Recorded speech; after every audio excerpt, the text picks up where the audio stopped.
Oh, look at there. We're live. Are we live? Are we live? We're waiting on technology to tell us that we're live. Hello, Ben. How are you? Hey. We're not live yet. We're not live. It says we're live. There it goes. Oh, look at there. Two of the ugliest people you ever see on camera right there. They can hear you. I know. It's okay. I'm comfortable with that. I don't know if you are.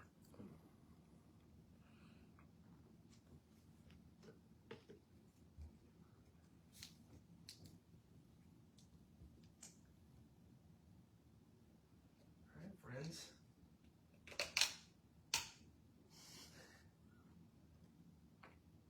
Nice. I like it. We already got 35 people watching it. Well, that's awesome. And y'all thought we'd only have 5. It's everybody from my church. They're good folks there. And they are. They're They're good folks. there. So now we got 44 watching. It is 12. So let's get started. You ready to go? All right. Good deal. I'm ready. So first of all, this is our first live Facebook Live podcast. We're gonna have it on the Facebook page. We're also gonna put it on the traditional channels. If you've been listening to it on any of the podcast providers that we have, Spotify, iTunes, All the above. all of them, all the main ones. All the above. So, and what today is intended to do is, one, you get to see the sun shining off my great bald head, and This halo. I'm I love looking it. for, I just got a fresh wax apparently, and I forgot my sunglasses. They're in the office. hopefully this gives our listeners a chance to reach out and talk to us, ask us questions that they're interested in. Anything we want. We also appreciate you guys. We got a lot of questions that we can fall back on if we need to. We'll send you guys answer everything y'all ask us about. Bear with us, and I'll get you some answers one way or another. So either me, Corey will answer it, or we'll send it to a biologist who can answer it better than we can, because those are numerous. For sure. Yeah. So. Yeah. No, it's good. I'm totally excited about this opportunity. Hopefully we'll get a lot of good questions today, and we've already gotten from the email from yesterday that went out. What did we get? Like 60 plus questions? Yeah, Just from that email in alone. just So like that a was- couple hours, they yeah. started pouring in, so that worked out great. Glad y'all are reading your emails. Yeah. So, Exactly. Glad we're reaching people. So that's cool. and already we're seeing folks from all over the state coming in, and let's just go ahead and do what we need to do. How about that? The very first one. The very first thing, you guys have a lot of questions about flounder. Yes. We're going to go ahead and talk about flounder. We're going to get it out of the way. And then we're not going to talk about so that we can move on to other things. Yeah. So, I guess, a lot of people know that flounder we're going to have 2 seasons this year. There'll be a season in inland water, and if you're hook and line fishing in joint water, and that'll be from September 1 through the 14th. The minimum size limit will be 15, and you can keep 4 fish per day. Then Division of Marine Fisheries is going to proclamate sometime soon that from September 15th through the 29th, they will have a season in both coastal and joint water, and that will be 15-inch minimum size limit and 1 fish per day. So that's the big difference. Inland and hook and line in joint waters during that first season is 4 fish per day, and then the second season is only 1 fish per day. There's a lot of reasons why that has occurred. Normally we would not do that. Normally we would do something very similar, have very similar seasons. If you'd like to learn why that is, you can visit our website at ncwildlife.org. There's a video by our chief explaining why that has occurred, and then there's also a bunch of written information that you can learn as well. So that's what I would tell you to do to learn about flounder. yeah. Oh, yeah. Go to YouTube, type in NC Wildlife Resource Commission. Right now it's the very first video. It's got our chief on there, and he lays it out as good or better as anybody. And all the details are there about the inland joint and coastal waters, and it's straight from the horse's mouth, so to speak. Yep. And so that works out well. And I also will tell you, if you're looking for what is inland, what is joint, and what is coastal water, you can find that out at our website at where to fish. Go to ncwildlife.org and look up where to fish. Go to the map, and if you go to the map and zoom in on the coast, if the water is not outlined at all, that is inland water. If the water is outlined in red, that is joint water. And if the water is outlined in blue, that is coastal water. There's also a legend there to tell you that as well, but that'll help you out so you can find out where you are, make sure that you're doing legal things and not getting caught in a bad way. I think we lost our computer, so that's problematic. My computer just shut off for no apparent reason, Yeah, so that's interesting. Fantastic. So, little technology problem there. So, there was, in the emails that we got, there was some main questions that we got. And one of them was a lot of general questions about walleye. So why don't, for a second, we just kind of talk about walleye in North Carolina and the best way, where to go, how to look for them, that kind of thing. Yeah, so walleye is native to the western part of our state. It's native basically to the western slope, everything that flows towards the Mississippi. And so you can find walleye in rivers, but most people fish for walleye in reservoirs in our state. And walleye is a fish that has struggled here recently in North Carolina because of invasive fish. And we've had a lot of introductions of different species of fish in our reservoirs out west, and one of those is river herring, which are native to the coastal plain, but not native to the western part of our state. But a lot of people have used those fish as bait fish in the western part of our state. And so what has happened is those bait fish have caused problems and caused recruitment failures, which means basically the spawning activities of walleye are not doing well. And so basically what we're having is year class failure after year class failure after year class failure in our reservoirs. And what we're trying to do is we're trying to grow those now in our hatchery system to provide that angling opportunity in our reservoirs, because a lot of our reservoirs are not naturally reproducing anymore. And so we're really struggling with still providing those opportunities for our folks to hatch, but they're also difficult to raise at times in our hatcheries. So we're learning. It's a learning process. But walleye still occur, and in North Carolina, you just got to go find them. Lake James is a great place. We've actually done a lot of stocking at Lake James. Those efforts have been very productive over the past couple of years. We went for a period of time in Lake James where you couldn't really catch walleye because of that recruitment failure. And now we've gotten enough of the population built back up through stocking that you can actually go catch walleye again. But Lake Fontana is another place. I think Glenville is another place. And there's several other smaller reservoirs scattered throughout the mountain region that you can go and actually catch walleye. One of the places that most people don't know about, Ben, is you can actually catch walleye at Lake Gaston up on the Roanoke. They were stocked there by Virginia years and years and years ago, and the population actually took hold there, and they naturally reproduce. They run up the river in the spring of the year, like walleye do, and go right below the dam at Carr and reproduce. So there's actually walleye there as well. So I would tell you, I would really focus on Lake James and probably Fontana. Those are probably the two biggest reservoirs that have the most walleye in them. But also, if you want to know more about walleye, just contact us and we'll get you in touch with the biologists out in the western part of the state. They can give you even more information about walleye. But we do get a lot of questions about walleye. We will likely have a walleye podcast here pretty dang soon because it is a popular topic, and there's a lot of things that we probably need to discuss about walleye on the podcast. That's right. So it's been great. And while y'all are doing this, I finally got my computer up and running again. Thanks, Corey, for filling that gap while we're sitting here frantically getting things right. Yeah. We did have a question, Miss Moody. She also sent me this email. She wants to know if you can use saltwater tackle in freshwater. And what I would say to that is it's all tackle, and my computer just died again.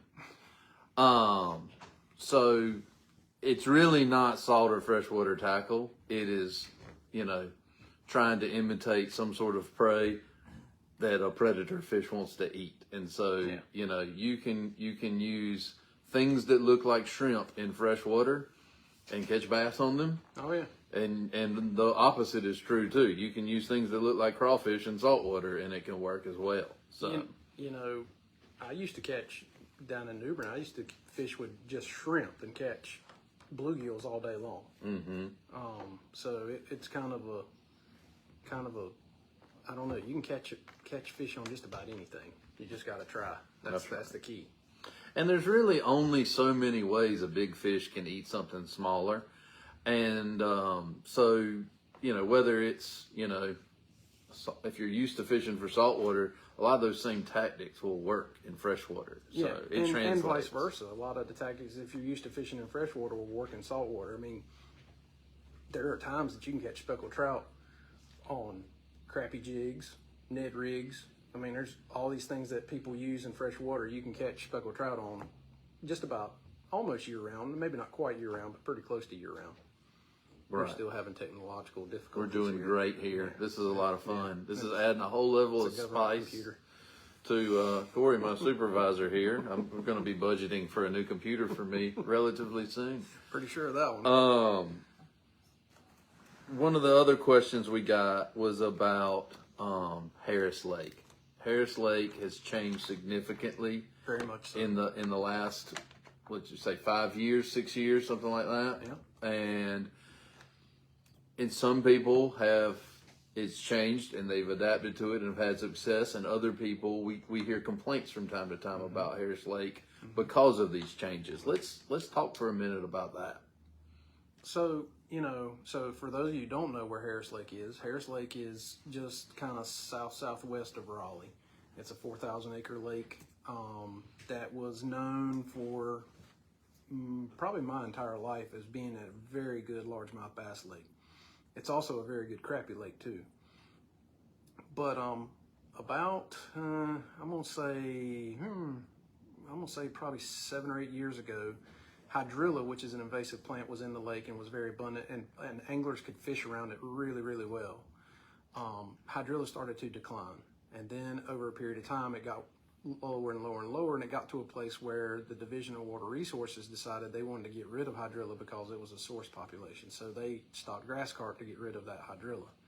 Well, what that has done is you've gotten rid of a lot of that vegetation that a lot of people like to fish around, and so anglers are less successful now than they used to be at the lake. Part of that is the fish have had to adapt to not having that vegetation in the reservoir, and so they've had to really work at trying to figure out where these fish are, because they're not hanging around that hydrilla mat anymore because that hydrilla mat's gone. And so the population as a whole, the largemouth bass population, our data clearly shows that the population has really not changed at all. The population's just about the same. So the fish are still there. The fish are still there. They're harder to catch. I will readily admit that. So, success on the water has gone down for sure.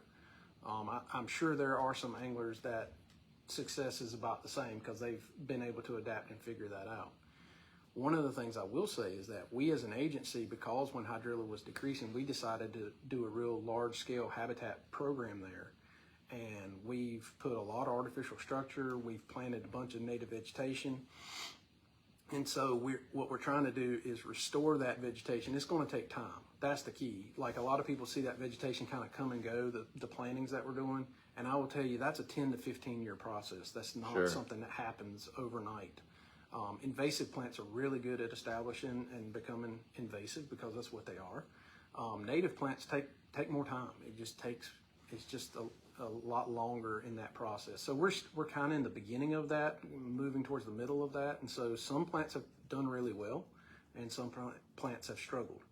But eventually our goal was to have vegetation throughout the reservoir. Now, the last thing I'll say about Harris, and I'll shut up about Harris, we'll move on to something else, is that somebody just told me something, so I got to think about what I'm doing. Sorry. this is what live gets you right here. We're doing great. We're doing Keep great. it up. Yeah, technology Keep is it up. horrible, and evidently I'm not speaking loud enough. So let me speak up. The other thing about Harris is that the watershed has changed dramatically.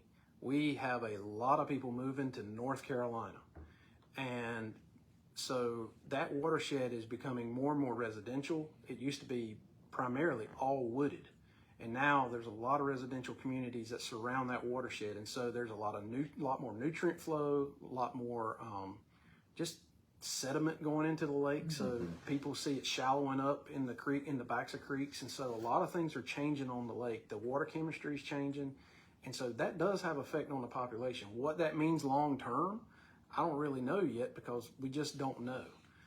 But more than likely, it's going to affect it. And the last thing I'll say about humans coming to North Carolina, there's a Welcome. Yeah, Glad to have you. welcome. Buy a fishing license. Yeah, buy a fishing license. Yeah. The one thing I would say about that is that there is a lot more boat traffic on the lake. There he is. And so when you increase boat traffic, you do decrease probably your success at certain points in time. That's the last thing I'll say about Harris. So I got to speak up. I'm sorry if I was not loud enough. I'm going to add one more thing to that. Is if you think about the way Harris was versus how it is now, there was places that were fairly expansive that had a lot of hydrilla on it, and the inside of those hydrilla mats were poor fish habitat. The edges are great fish habitat. Edges are great. Yep. But the inside of those areas had low oxygen, and the fish just weren't using them. Yep. So now that the hydrilla is gone, those fish are occupying all that habitat. So it's spreading the fish out, so to speak. You know. Yep. And so, as an angler, you're going to have to adapt to that change as well. So, but the good news is, once folks learn and share information with each other and that kind of thing, the lake is still a strong lake to fish. It was a strong lake to fish before there was hydrilla there. That's right. Well, I mean, for example, there was a tournament there that it's been several years back, and I think his best 5 fish was 49 pounds. So I'll let you think through what that means. That's a big bag. That is a big bag of fish. Right. And he was not anywhere near a hydrilla mat. So, it's not all about hydrilla. So we got Mr. Mark Price. We've met Mark a couple times. He wants to know when we're going to go weekly with our podcast. Not anytime We soon. are not doing that. We love you guys. Love you, but no. But we're not doing a weekly. We have a regular job too. Monthly seems to be about all we can we take. can squeeze. Yep. So, Yeah. but we appreciate that. your desire to want us to go weekly. So, Is that the point guard from Georgia Tech? Never mind. I'm sorry. That's Mark Price. maybe not the same guy, but the Probably same not name. Same name. Okay. We've got somebody asking about our stickers wherever they were. We had a roll of them laying around over here. We got Stickers. See the stickers? I got 'em they're upside down. down. Let me That's see. not very good modeling. There we go. There. If you want one of our stickers, email me. Yep. we'll get And 'em. I'll get you one. Yeah, How we'll about get you a that? sticker. Normally, if we use your question, we're gonna send you a sticker if we can anyway. Especially in your email, if you give me your address, I'll send you a sticker. Yeah. But we got all these printed. We don't need them. I mean, my daughter likes to play with them on occasion, wears them around the house. But I'd rather send them to y'all because they're getting on my furniture and everything. So. And we are working towards some other things. We're working We are. toward potentially a bait. We're working on a bait. I'm pretty excited about Pretty that. excited about the bait. Working on a shirt. Right. So we may have some other swag to get out to folks here and there. So stay tuned on that kind of thing. So, we're trying. yeah. So let's see. Walleye stocking. We talked a little bit about that. We got somebody wanting to know more information about walleye stocking. Just get in touch with us. We'll get you the actual numbers. If you'll just email us at twoballbiologists@ncwildlife.org, we will get you the numbers on walleye stocking. We'll get you in touch with the biologist in your area, and that's the best thing. And that's kind of the medium that we want to do. I could tell them the numbers right now, but it would be a lie because I don't know them. So Let's not on live internet. I'll try not to. So, white perch. they're kind of an interesting fish in North Carolina. They are. In some places, they're invasive and cause problems. Yep. In other places in North Carolina, they've been for thousands and thousands of years, and they're just part of the ecosystem. That's so right. so we've got a question from Mr. Freeborn about that. Let's talk a little bit about white perch and the good, the bad, the ugly. Why don't you talk about the good? The good. Well, the good part is from my part of the state, down at the coast. White perch are native. They offer a great opportunity for fishing. You know, they don't mind a little salt, so they can handle those kind of lightly salty habitats at the mouths of our rivers and things like that. But they extend all the way up the river. They are delicious. Delicious. Delicious. In fact, might be one of the best fish you'll eat.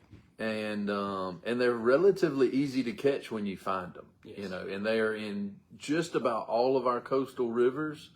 I would say that the Roanoke, the Chowan, the Albemarle Sound drainage rivers are probably the best, but there's still some good white perch fishing around New Bern, around Little Washington. There's definitely opportunities. White Oak River. White Oak River has them. Yep. But lot of good and they're easy to catch. You know, a little beetle spin, a double rig with shrimp on it works. Yeah, anything with a natural bait. My favorite when I was living up in Elizabeth City was just a beetle spin, and instead of I would take the little two-tail thingy off. Yeah. I'd take that off, and I'd put about a 2-inch gulp curly tail on it. Oh, yeah. White perch like a little scent. Yeah. So Yeah. that little gulp worked well. And the cool thing about it is, anytime you're throwing a beetle spin, you're probably gonna be able to You're going find to catch something. them and maybe something else. Bass, Yep. sunfish, et cetera, et cetera. It just works real well. But there's a lot of different ways to catch white perch, and they're a very popular fish. Yep. So now the bad. Now the bad. So they're pretty much native, as Ben said, basically to the eastern half of our state, and you know, so they're even native down in the southern part of the Yadkin, and they're native in some of those pothole lakes like White Lake and places like that, aren't they? Or are they invasive there? I can't remember. No, They're native. those to all pothole lakes. Yeah, those pothole lakes down in the Sand Hills area. They're all in the southeastern part of our state. They're all native there. But as you move west, we should not have them. But they have moved west. Anglers have slowly moved them west. They were considered a pretty good bait for catfishing for a long period of time. I don't even know if catfishermen still use them or not at this point. But so they got introduced into a ton of reservoirs in the western half of our state. And what that has done is they're really prolific at spawning. So they have lots of babies, a lot of babies. And they can outcompete things like crappie, white bass. They probably feed on eggs. Their young probably feed on eggs of some of our other game fish species. So, 40 years ago, the state, particularly the central and the foothills region of our state, was known for white bass fishing and in the spring of the year. And now white bass are basically gone. There's a few pockets of white bass, but there's really not that many. If you look, a classic example would be Lake Norman. Lake Norman used to have a really strong white bass run in the spring of the year. I can't remember the time I've seen a white bass at Lake Norman. They've been gone for a decade. And then the entire Catawba Basin has basically lost white bass. And that's because of the introduction of white perch. And so it's, we've said this a ton, Ben, on this podcast. Stop moving fish. Even you think you're not doing something wrong by releasing the bait that you got in your tank or whatever, which is actually illegal. Blue light. You'll get a blue light special. But we got to stop moving fish, because if we don't, we're going to continue to have these kinds of problems across our state.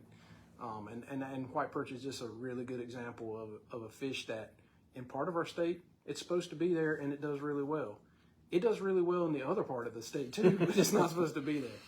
And it takes away from those native resources that we have there. So it's detracting from what makes the western part of the state special. That's right. But the other part about that is, excuse me, is that in the eastern part of the state, you'll catch fairly Large large, ones. white perch in the Yeah. coastal plain. I mean, that's where they're native and they do really well. But as you move west, because of their invasive nature, they reproduce a lot and they're just kind of small. You can find some medium. Don't email me. I know there's medium to large white perch in places in the western part of the state. I get that. I've caught them. But in general, most of them are really small, maybe 4, 5, 6 inches long, and there's just a ton of them. I mean, you can go to Lake Norman right now and look on a down scan, and you're going to see a cloud of fish, and more than likely it's one of 2 invasive fish. It's either a Alabama bass or a white perch, and there's a bunch of them. So they're very good at what they do. They are. So both in the email and now in our comments, we've had questions about the hybrid study on Lake Norman. Okay. So I'm just going to keep Corey talking while I'm gonna just be running through these exhausted after questions. this hour. He thought I was going to do all the jammering. I did. But now we're getting The you roles going. have reversed. That's right. Okay, That's right. So, so Lake Norman has what we call hybrid striped bass or Bodie bass, depending on what name you want to call them. And we did 2 different studies at Lake Norman. We did a exploitation study, which was for those that fish Lake Norman, was an orange tag, and basically it was in their back, and if you caught it, you called it in and you got a reward. And basically what that was trying to do was estimate annual mortality or fishing mortality each year.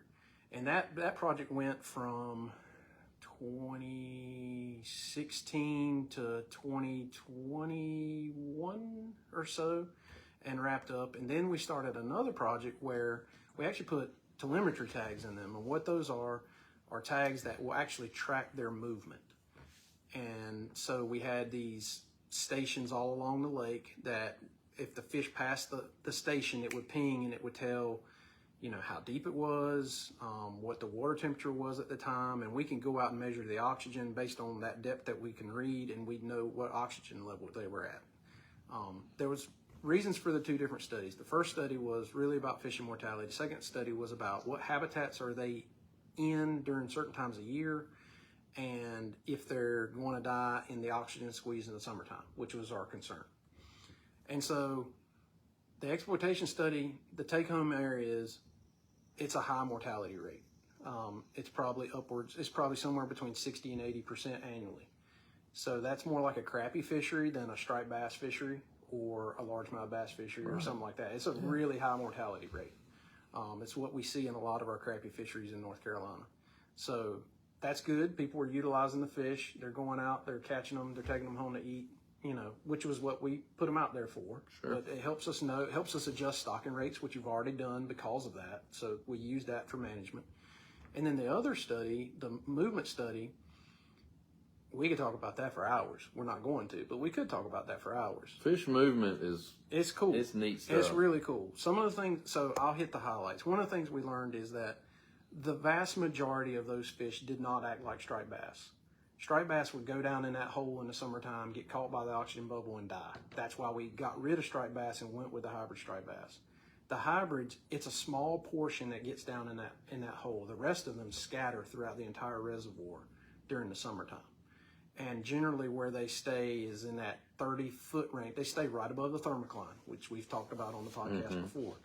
And they stay in that range throughout the summer until the lake turns back over, and then they kind of move back down into deeper water. So that if you're fishing for them in the summertime, I would tell you fish along the thermocline, along the river channel, throughout the entire river channel of the lake. They can be found. Also in Davidson Creek, because that's a very large creek, they get on that thermocline in Davidson Creek as well and sit in about that 35 to 40 foot range. If you see 35 to 40 foot range fish on your sonar, more than likely they're hybrids. They might be spotted bass, but more than likely they're hybrids. Another couple of cool things we found is that we once thought that if a fish was down in that bubble, they really didn't know how to escape. And that is not true. We learned through fish movement that a lot of those fish could be in that oxygen bubble, and like all the water around them could be basically without oxygen, and they could find a way through. Some fish looks like they practically swam vertical in the water column to get out of it. Like Jurassic Park. They find a way. Find a way. And so we learned a lot of cool things. There's more to learn, and there will be reports that will come out about both of those projects. So just contact us, and we can get your information, and we'll be glad to share it with you. No, that's great. That was a good project. It was a very needed project.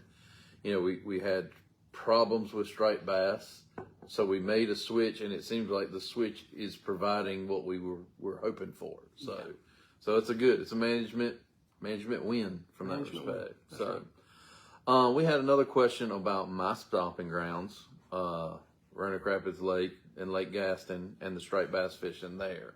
And one of the questions was, why is it boom and bust? And then the second part of that question was, well, what's happened to the bait there? And I'm going to start, and Corey's going to correct me, because it's not really my area, but he's talked a lot. So I'm tired. Yeah, he'll Exhausted. Once I start going down a rabbit hole, he'll pull me right back out and say that spin's not right, and he'll fix it. It's so okay. I mean, he's my supervisor. That's what he's supposed to do. So,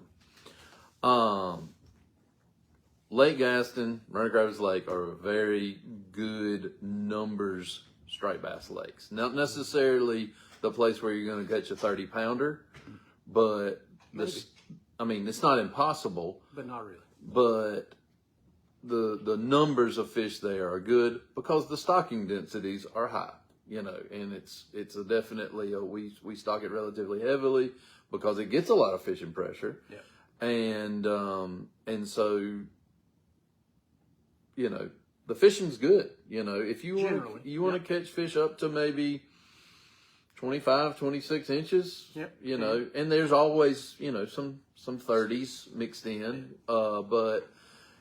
And I grew up there. I grew up fishing there. Like those two lakes held a special place to me, and especially striper fishing in those two lakes, you know, is a big part of why I am what I am.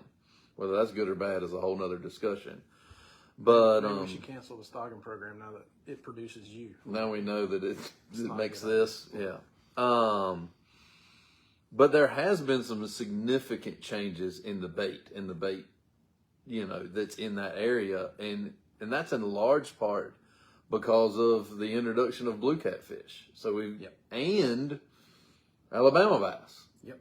So we had, you know, basically two predators in the lake, in striped bass and largemouth bass and native catfish, that kind of thing. Yeah.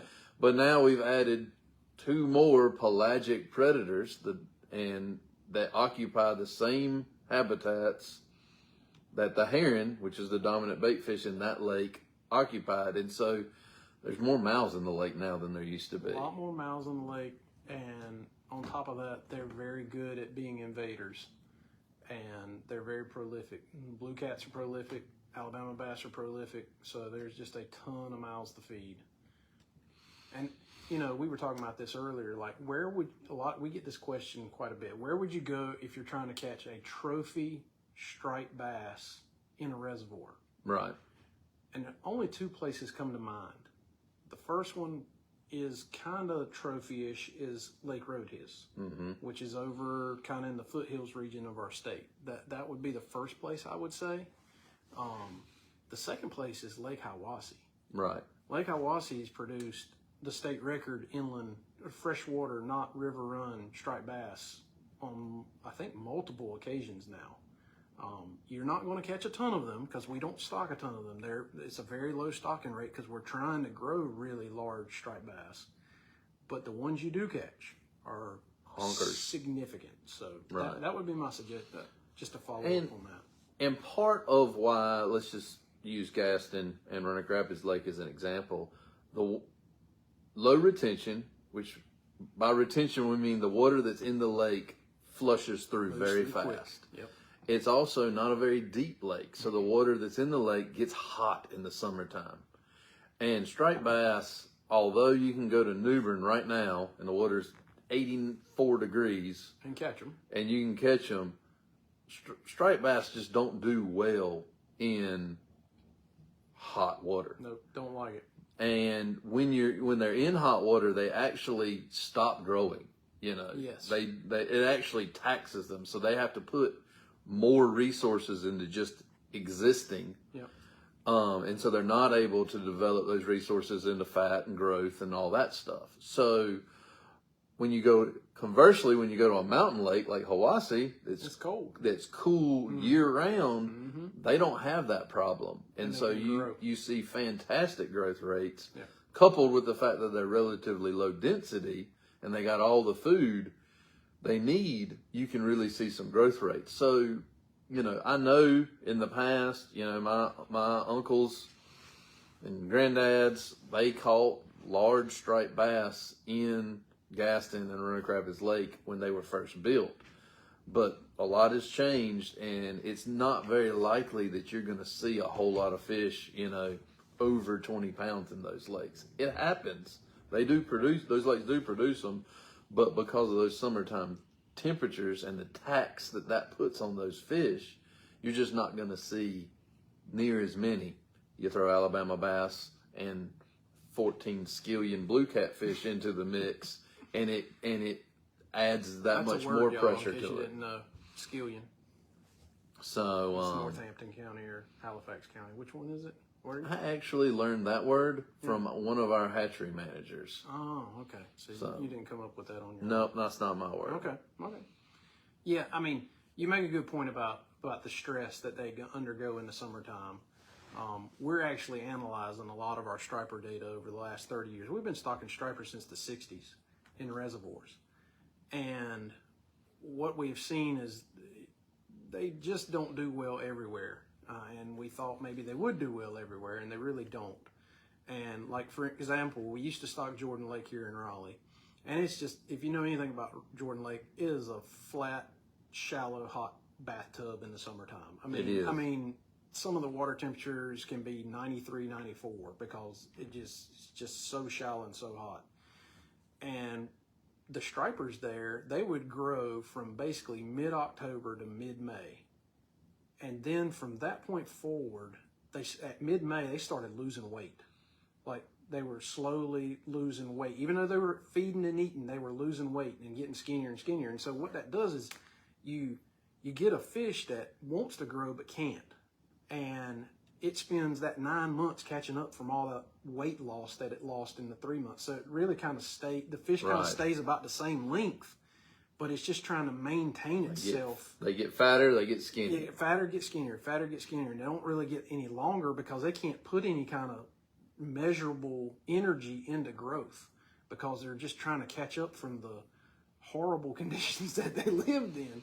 And it's tough. And along those lines, when those fish... that's why we don't stock Jordan anymore. Right. So, in the summertime, especially, in the eastern 3/4 of the state, we'll say, it's important to be careful with your fish, especially your striped bass. Oh, yeah. Because even if you're catching and releasing, the odds of that fish surviving that can be pretty tough, especially at really high water temperatures. So my advice is get those fish back in the water as quick as you can, and because those fish are taxed to begin with, the stress of angling taxes them even more. And if we want to see those fish survive, we just got to get them back in the water, revived as quick as you can.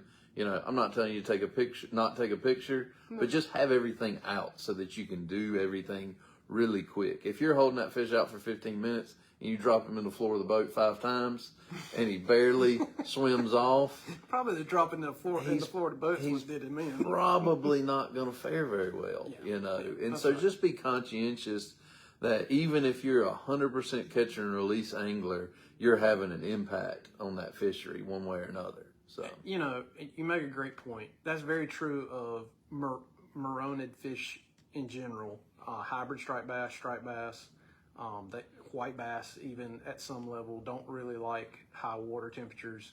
Think basically anything over 75. But that same could be true for trout in the mountains. Sure. Trout don't like anything above 70. Like if you're catching trout in water, like I know a lot of guys that won't even fish water for trout. Trout don't even want to feed when the water temperature is above 70. For the same reasons we already talked about. Yeah, exactly. They're stressed out. They're just trying to figure out how to maintain through life. So, just be very cognizant about your fish handling techniques, just in general. But really, when water temperatures are high, you can really do significant damage to the fish that you're trying to release, and you think you're doing a great thing, and 2 days later it's dead. So just be careful. And that's not what we want. I No. mean, no, if you're trying to release something, you want it to live so you can catch it again. If So you want to take it home and eat it, that's on you too. it's I mean, just that's good. it's about being conscientious about your fish care, and that's something that we as anglers, with more and more people fishing, more and more people in the water, it's just a real important thing that we always have to be aware of.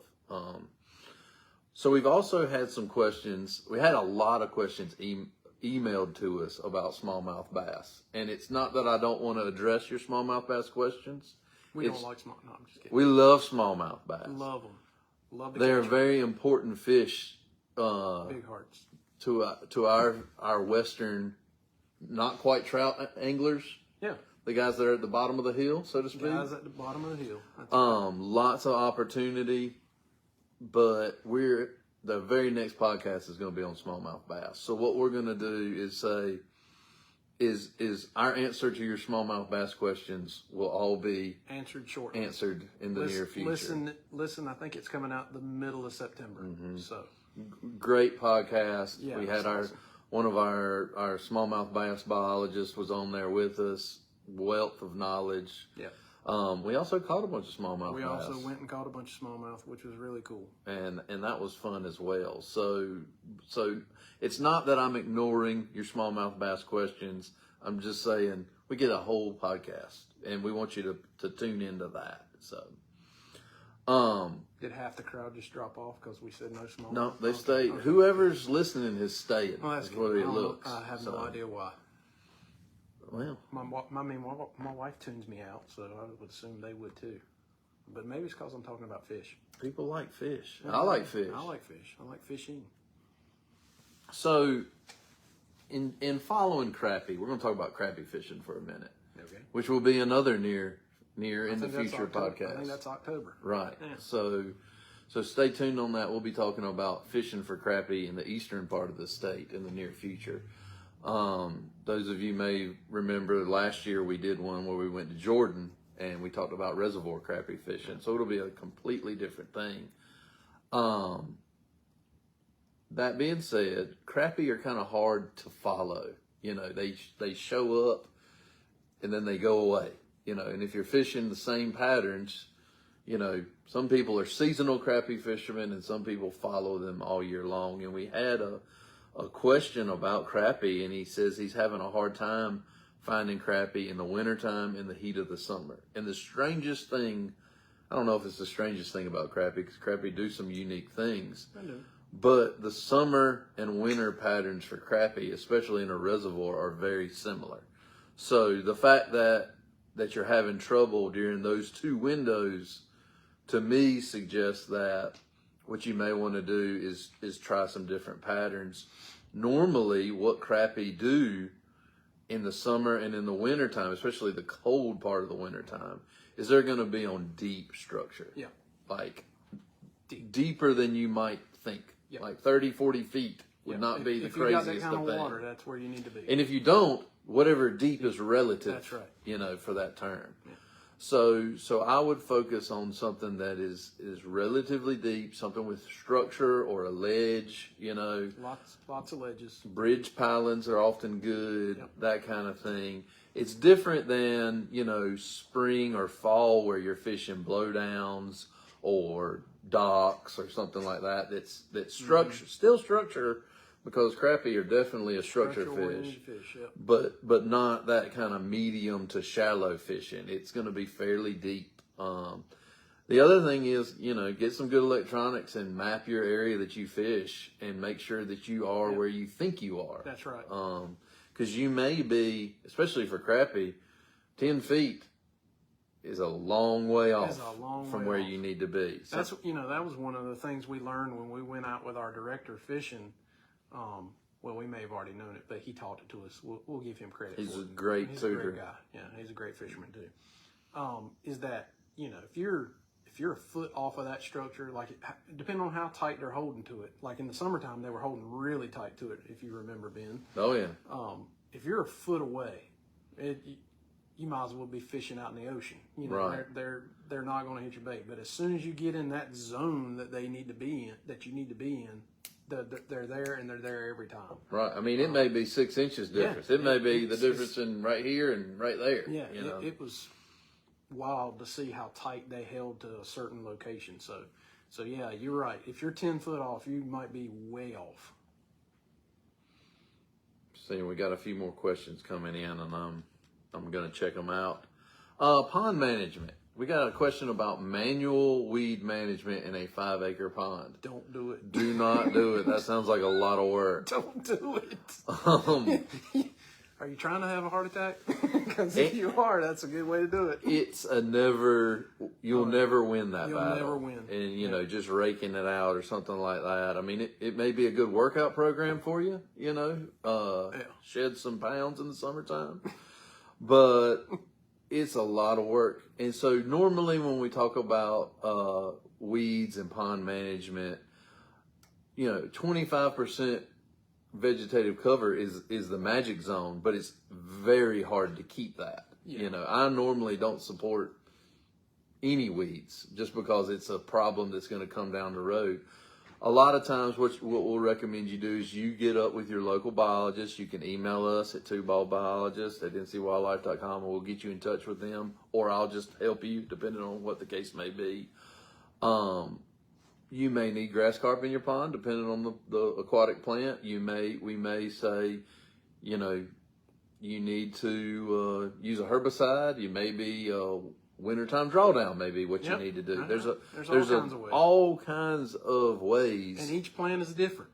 Like, if you have one plant and it just depends. You really need to contact somebody that has experience with it, because each plant is different. They're not all going to work. It's just like plants in your yard. Yes, you know, not one one thing size works fits for all. dollarweed and another thing works for crabgrass. That's And the exactly aquatic plants are the same way. Yep.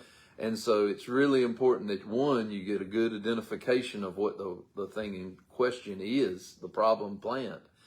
And then two, you know, make sure that you got a prescription that's gonna help you. But we have gotten, especially this summer, it's been relatively hot, relatively dry. Aquatic plant conditions have been really good. And so It's been a boom year. so we've been getting a lot of questions about plants in general. So, and it's if you own a pond, you're going to have problems with aquatic plants at some point, because it's just no way you can get around it. Pepperwort was just, Mr. Price just piped up. That's a common eastern plant that we see everywhere. Let's see. We got another question about, is Lake Gaston capable of supporting larger walleye population? If so, have we stocked more? It's kind of, I would say it's kind of keeping at what it can do. And it's really on the fringe, because once again, you're talking about a fish that's fairly cool water. They don't really like warm water, and Gaston is warm water for most of the year. There are some cool water pockets in Gaston. I'm not saying it's all warm water, but Well, Carr is a bottom effluent lake. it's a bottom so effluent lake. So generally what you find, at least what I think I know, and I might be wrong about this, generally what you find is that a lot of the walleye are in the upper half of the reservoir, where that Right. cooler water effluent's coming out of Carr. They kind of tend to hang out in there.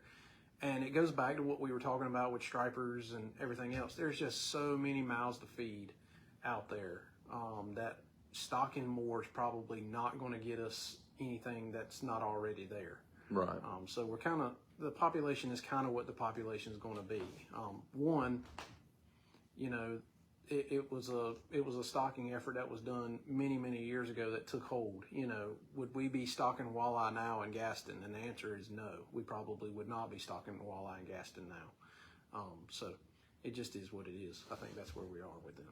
Sure. Yeah. And it's a good opportunity, but it's not a place where you're just going to go. And there are some decent walleye in that lake. There are. We've done electrofishing surveys up there on the river, and there are actually some very high quality walleye in Lake Gaston.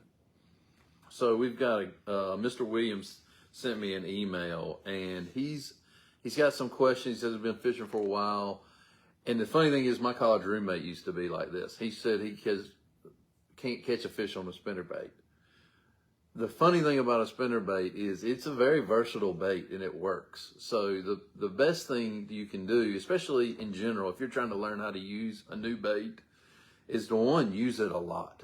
You know, that would be my first thing, is just throw it and throw it and throw it. You ain't gonna catch a fish on it unless you tie one on and throw it. Yeah.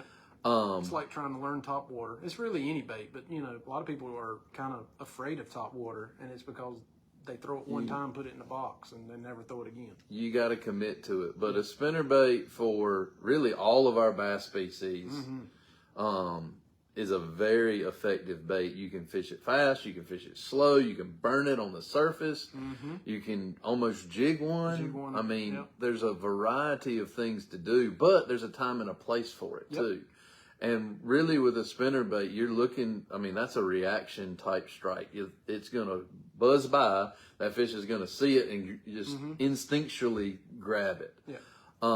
Spring of the year is really like spring and fall. Spring and fall are like the spinnerbait times in my mind. One, spring of the year, that's really around shad spawns, that kind of thing. Right. And so you're kind of mimicking a little bit of that with the shad spawn. So yeah, spring and fall would be my time to throw a spinnerbait if I was going to throw one. Right. And the other bait that you kind of talked about is plastic worms. And, you know, that's another versatile bait. The beauty of a plastic worm is that you can't fish one wrong. You know, you can rig them a million different ways.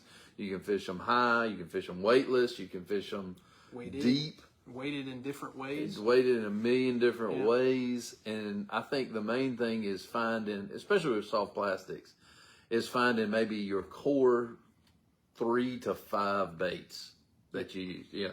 A green lizard, a red shad worm, a June bug, lizard or worm, a fluke, white fluke. You can do a lot of things with just those baits. With those baits, So it's just a matter of putting your time in and really playing with it. So, and being patient, because a lot of times that they will pick that bait up when it is sitting dead still, you know. So, we got another question about. I love one of the questions. I don't think Ben's gonna do it. Which one is that? We can do it if you want to. Oh. We've got one of our compatriots here asking why Texas is superior to North Carolina in terms of management, and he happens to work for Texas. So, great guy. Appreciate you listening in.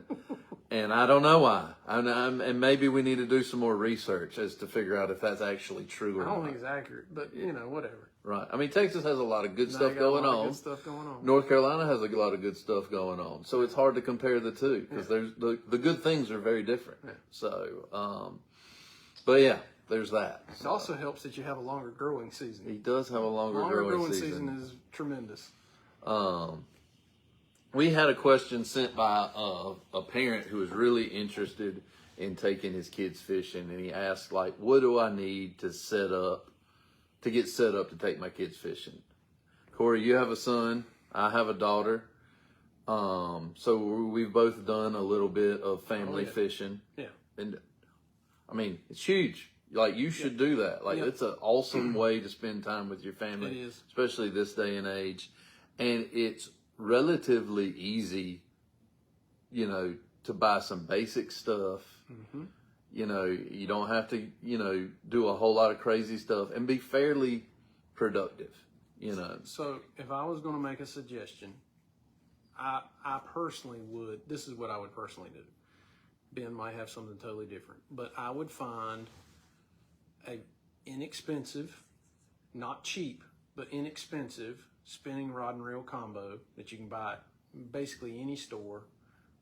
6 to 7 foot rod, medium light action, and put some line on it. Doesn't have to be heavy line or anything like that. Doesn't have to be fancy line. Doesn't have to be braid. Doesn't have to be, just has to be line. And a cork and a hook, and go buy worms from the store. Put a worm on that cork and a hook, and put it out there and let them fish. And go to the closest place that you can fish. Right. Don't go an hour and a half away from your house to go fishing. There's somewhere closer. I promise. There's somewhere in North Carolina closer to you than an hour and a half for you to go fishing. If you need to know where that's at, you contact us. We'll find it. And tell us where you live, and we will find you the spot. That's what I would do. Just simple, easy. To me, that's the easiest thing to learn. Bait casters are harder, and Sure. other things like that. But that's the easiest kind of thing to learn. If it's artificial bait, then I'd still go with an artificial worm. If So, that's what we're talking about. I might take it that's great advice. Bobber, hook. You're talking about how most of us got started. And you can do it anywhere. You can do We're it talking about anywhere in North Carolina. And we're talking about kids, so I'm trying to keep it as simple as possible. But worms can be intimidating for folks sometimes. And so I might just say, go with a beetle spin. Just buy you a cheap beetle spin That's true. That's a good point. and just tie it on there. I don't know if worms are intimidating. They don't really. They're creepy crawlies. They don't storm at you or nothing. It's not like they're large or whatever. Just saying. Okay, some of us had different experiences with worms growing up, is what I'm learning. So, but no, it's easy, and I'm trying to go down the easiest path. That is probably the I don't easiest have path. to worry about worms. I don't have to worry about this. I don't have to worry about keeping them cold. Just go buy you a little beetle spin or a little rooster tail. You're always better. I don't know if I'm better. I'm just trying to cut through the path of least resistance to get those kids catching some fish. Yeah. Now, And about anything will hit a beetle spin. right. I will tell you, well, I don't know. Do you think your success rate is lower or higher with a beetle spin versus a natural bait like a worm? I think worms and crickets are hard to beat. They're hard to beat. As a general rule, live bait typically wins. Yes, it does. But doesn't mean you can't be successful. That's right. So, Okay. wow, it's like Are we almost an we've hour been in? almost an hour in. So, Anybody got anything else? let me look real quick to make sure we haven't neglected anybody's questions. Lake Norman again. My kids like to fish with worms, and they get to feed them. Feeding the worms? I don't know if she's feeding the worms or the kids worms. Let's hope not. That's good. So, but this has been great. I hope you guys have enjoyed listening. Again, we'll be posting the podcast the way we always do. Lots of good questions, lots of good discussion. So we really appreciate you guys. If there's anything that we can do to help you understand fisheries in North Carolina or help you catch fish in North Carolina, please reach out to us, because we're going to do everything we can to help you guys out. So that's the only reason why we're doing any of this. And hopefully this has been informative. It's been great for us to normally we have a guest, and it's been great that it's just been us being asked questions and being able to answer that. And hopefully we'll be able to do this again in the not so distant future and answer more questions for folks. Sure. That's what we're here for. We have a whole staff of biologists that are happy to answer questions. Right. And we really want to get our information out in the hands of you guys. Yep. And so we appreciate your time today, and feel free to ask us questions at any point. And we'll see you next time. Take care.